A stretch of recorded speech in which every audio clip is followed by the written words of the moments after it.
Magandang hapon po sa inyong lahat. Ito po si Dr. Jeff Ho. Ipapatuloy po natin yung ating live consultation. No? Nandito po sa harap ko na isang pasyente, lalaki, at saka ilang taon na po kayo? 38, Doc. 38. Ano pong trabaho ninyo? Messenger. Messenger. Okay. So sa field kayo, no? Yes, sir. Okay. Sa pagiging messenger mo, naga-motor kayo or Ito. motorsiklo? Monday to Saturday or Friday? Friday lang, 8 to 5. Yes. Okay, ano pong problema natin? Medyo na sumasakit dito, Doc. Sakit ang imong Dughan. dughan. Dughan is chest, Yes. right or left? Left. Kailan nag-start ito? Mga last week ata, Doc. Last week, so more or less 7 days. Yes. Naalala mo ba? Kay numdum ka? Kung sa'y sinugdanan na ani, paano ito nag-umpisa? Pagising sa umaga, may chest pain na kaagad? Or ginising ka sa tulog? Or medyo patapos na yung trabaho tsaka na lang nararamdaman yung pain? Pagising, nandyan na? Hindi, Doc. Wala ka. Anong oras nag-start? At nasaan po kayo noon? Gabi ata yun, Doc. Gabi. Yeah. So nasa bahay na po Bahay, kayo? oh. May asawa na po kayo? Nasa inyong bahay, ha? Yes, Nandyan yung asawa, hindi ibang bahay, ano? Ay, Hindi. Okay. Anong ginagawa niyo nun? After eating dinner, tsaka sumakit? Or sumakit, Doc. after eating dinner, ha? Ah, Nung nagdi-dinner ka, wala pa. Naalala po ninyo? wala. So, anong ginawa ninyo nung after dinner? Baka nag-ano kayo ni Mrs.? Ha? Hindi, Doc. Hindi naman. Yung time na yun, Doc, Nakaupo ka lang kayo, nagsa-cellphone, o nanonood ng TV, tapos biglang sumakit? yung first, Doc, yung likod ko masakit. Sa likod, saan ba na Oh. masakit? Dito sa likod yung dalawa. Okay. Tapos nagiga ako, tapos hinigaan ako ng anak ko. Ah. After mga Hinigaan sa likod. likod, Yung after yung tuhod niya nasa likod mo. parang inupuan sa likod. Inupuan yung puwet niya. Ilang Oo, taon dito. yung anak ninyo? 6. So, more or less, mga 20 kilos yun. 25. O, mas mabigat pa. After 3 days, Doc, ito na sumakit na dito. Ayun, malakas yun pag upo. Is, Doc, medyo mabigat. Bakit nagpaupo ka sa likod? Kasi Kasi sumakit yung likod niyo. nagpahilot ako sa kanya, Doc. Pero ang style na hilot is, Uupo. naku, ingat po kayo, ha. Hindi po advisable yan kasi lalo na yung 20 kilos, ang mabigat po yan. Baka mamaya, alam naman ng anak natin minsan hindi makontrol yung sa sarili, biglang pag ganun ang pag upo, naku, pwede ma-dislocate po yung spine ninyo. Ha? Anyway, nung inupo ka sa likod, wala kayong nararamdaman na Wala pain pa, dito, mga- wala. wala, mga 3 days after pa. yes, Malakas nun, malakas pag upo. Medyo, Napaaray ka nun? Doc, kasi mabigat Sa likod, siya, napaaray. Hindi kayo nagbabasketball after working? hindi, Doc. Okay, wala kayong ginawang trabahong bahay or yung... Every Doc, morning nag-exercise ako. Anong klaseng exercise po? Yung sa bahay lang, Doc, 30 minutes. Ano klaseng exercise nga? Yung Walk. ganun. Ano? Yung ganun lang. Yung magpapawis lang. Yung ganun lang ba? yung magtalon kayo, tapos pag ganon? Yes, Doc. Okay, wala naman na involved Wala na naman. yung weights, wala. Wala. Hindi kayo natamaan dito like nasiko, accidentally sa anak ninyo. Wala naman, Doc. Hindi kayo nagbuhat ng mabigat bago nangyari yan? Kasi messenger kayo, minsan mabigat hindi naman po. Hindi naman. Wala kayong naalala talaga. Wala kayong naalala na may kilos kayo parang napaaray ka dito? Wala talaga. Wala. Okay. So, masakit ngayon, nahirapan kayong huminga? Hindi. Hindi naman Pwede siya kayong masyadong huminga na masakit. malalim? Sige. Masakit? Hindi naman, Doc. Hindi para ma-trigger yung pain? Dili ba tandog? Hindi naman. Sige pa daw. Ganon. Wala. Hindi talaga. So, ngayon, masakit ba ngayon? Hindi. Hindi, Doc. Hindi masakit. On and off. May time na biglang sasakit, Doc. Bigla, ano klaseng sakit yung parang tinutusok o parang hinihiwa?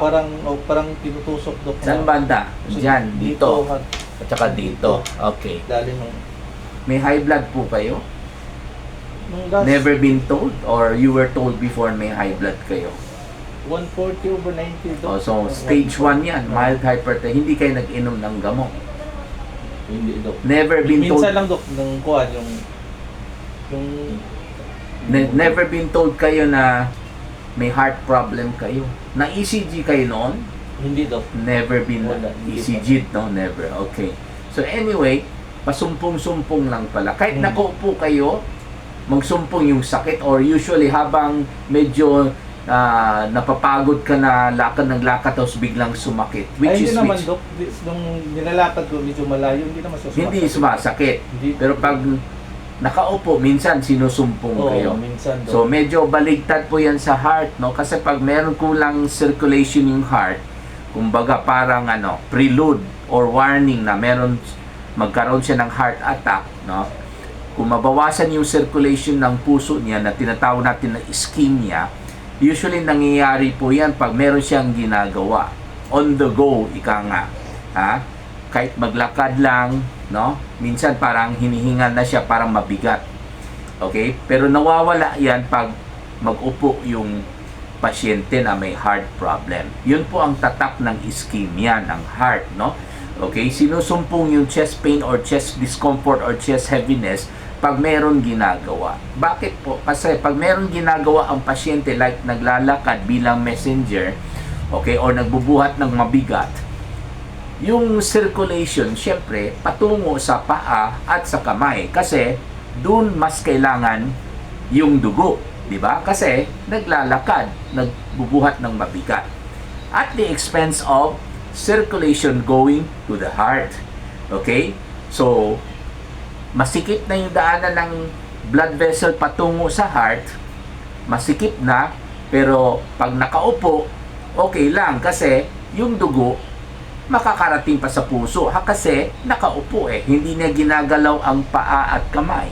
Pero the moment active yung tao, naglalakad, syempre, yung dugo pupunta na sa paa at sa kamay. At pag meron ng konting sikip ng daanan ng dugo papuntang puso, talagang tiyak po, mababawasan talaga yung dugo na makarating sa heart kasi karamihan ng mga dugo ay pumupunta sa kamay at paa niya habang naglalakad siya, habang nagbubuhat ng mabigat. Kaya that is the time na magkakaroon siya ng chest pain because ang circulation patungong puso medyo nabawasan na po yung dugo kasi nga pumunta na po ang karamihan ng dugo sa kaniyang paa at sa kaniyang kamay. So sa kwento niya, parang hindi po ischemia ng heart, parang hindi po chest pain of cardiac origin, no? Okay? So yun po ang tatak ng isang pasyente na meron na pong kulang ng circulation papuntang puso.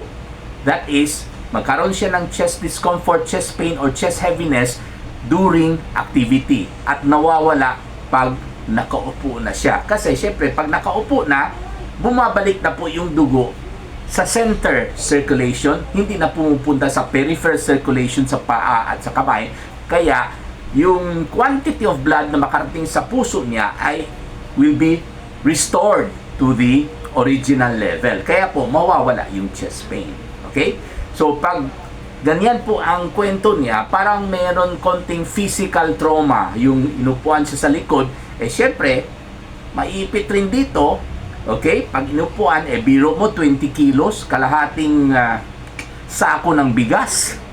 Okay? Syempre, yung connection ng ribs natin dito, pwede magkaroon ng konting motion kasi hindi po masyado matibay ang connection ng ribs, okay, to the center bone, which we call breastbone or sternum. Okay? Sinadya ng Panginoon po na hindi masyado matibay ang connection, okay, between the ribs and the breastbone. In fact, meron soft bone, malambot na buto na tinatawag natin na cartilage or costal cartilage, referring to cartilage of the ribs, sa pagitan ng bawat rib at saka yung breastbone or sternum. Okay, yung connection hindi masyado matibay kasi sinadya ng Panginoon na ganyan po ang structure because para naman yung lungs na sa ilalim maka-expand. Okay, kumbaga flexible ang connection. Okay, it will be allowed to expand, no? Okay, so normally pag humihinga tayo, hindi po nagagalaw ang mga koneksyon. Okay, kasi hindi masyado malakas. Okay? hindi masyado, kumbaga, wala masyadong impact sa koneksyon, yung pag-expand ng lungs. Pero pag inupuan ka ng isang 20 kilo na structure, okay, or bata, talagang magkakaroon ng konting motion. Yung konting motion po, doon po mag-umpisa yung tinatawag natin na inflammation.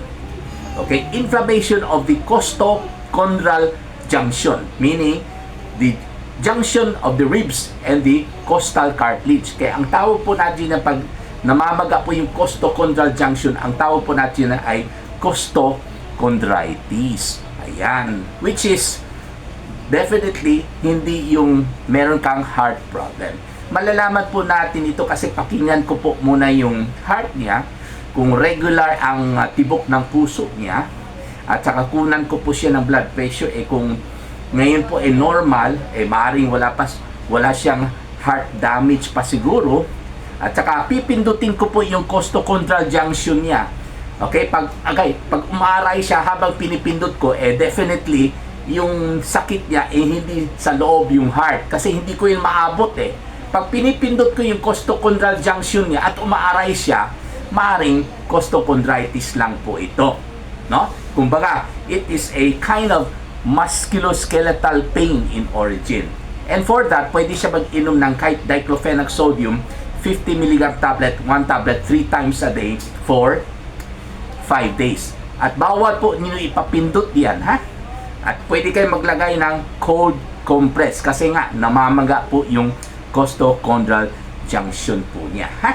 Okay, at saka para to be sure, ipa-ECG po natin ang pasyente just to rule out any ongoing ischemia that is happening to his heart.